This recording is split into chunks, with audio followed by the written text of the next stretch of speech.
Have you ever really stopped to think about where our idea of safety comes from? You know, the seatbelts in your car, all those warning labels, the rules at your job, we kind of just take them for granted. But this core belief, the idea that we can and should prevent accidents, well, that's not some timeless truth. It had to be invented.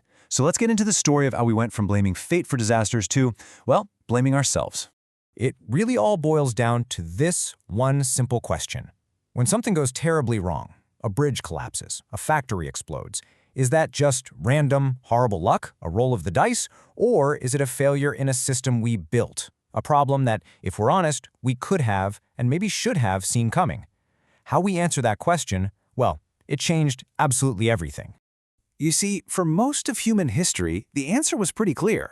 Accidents were not our fault. Nope, they were messages from the heavens, maybe a punishment, or just the universe being chaotic. A disaster was literally called an act of God. And the right way to respond wasn't with better engineering, it was with prayer. I mean, this shift in thinking was a complete revolution. We went from seeing a catastrophe as an act of God to seeing it as something preventable, from a random chance event to a very specific engineering failure. And this is the big one. We went from divine retribution to human responsibility. This wasn't just a minor adjustment. It was a total reframing of our place in the world. So what changed? Well, a huge turning point was this massive earthquake that hit Lisbon, Portugal in 1755. And get this, it happened on All Saints' Day, one of the biggest church holidays of the year. The quake and the tsunami that came after leveled the city's biggest, most beautiful churches, killing thousands of people while they were praying. But the city's seedy red light district, it was mostly fine. For the big thinkers of the day, this just didn't compute. How could a supposedly divine act be so random, so unfair? It basically forced them to look for other explanations based in science, not superstition. And this quote right here, it perfectly captures that new spirit. For more than 100 years, guys like Descartes had been pushing this idea that through science and reason, we didn't have to just be victims of nature. We could actually understand it, predict it, and ultimately control it. The Lisbon earthquake was just the tragic, massive push humanity needed to really start putting that idea into practice. Okay, so this new way of thinking shows up right at the moment the world is being completely transformed by the Industrial Revolution. Progress was moving at lightning speed, but it came with a terrifying new price tag. All of a sudden, you've got huge groups of people crammed together, working with incredibly powerful new technologies. We're talking steam engines, massive machines, giant furnaces, all packed into one place. This created a potential for disaster on a scale nobody had ever even imagined. You know, a farming accident might hurt one family. A mine explosion could wipe out an entire town. And to make this really hit home, let's just focus on one disaster. The Felling coal mine in England back in 1812. This wasn't just another accident. It became a poster child for this new kind of industrial danger. What happened was a gigantic methane gas explosion that just ripped through the mine shafts. This account from the time, wow, it describes the scene straight out of hell. This wasn't some abstract risk you read about. This was the horrifying, violent, sudden reality for thousands of workers. And here's the toll. 92 people killed. In an instant. Many of them were just kids. Tragedies like this were happening all over the place. The sheer body count made it impossible to look away anymore. Just shrugging and calling it fate, that wasn't going to cut it. Society had a massive problem on its hands, and it needed a solution. And so this massive project gets underway in the 19th century, building a system to manage all this new risk. This is it. This is the birth of safety as we know it.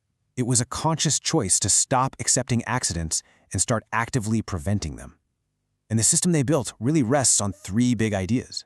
These are the three pillars that hold up our entire modern safety system. They didn't just pop up overnight.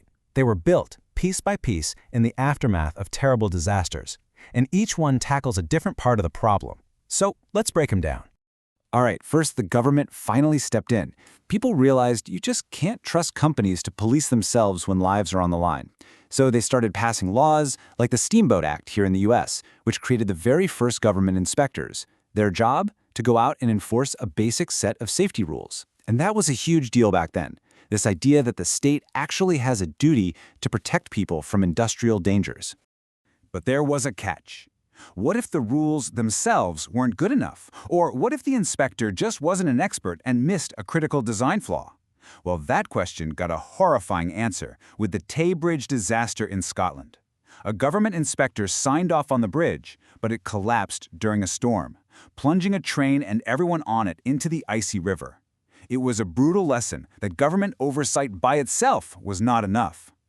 So that brings us to the second pillar, the experts. The engineers building all this stuff, they had to get their act together. Professional groups like the American Society of Mechanical Engineers started creating these super detailed codes and standards based on science and, frankly, a lot of painful trial and error. The famous boiler code, for example, came about after a factory explosion killed 58 people.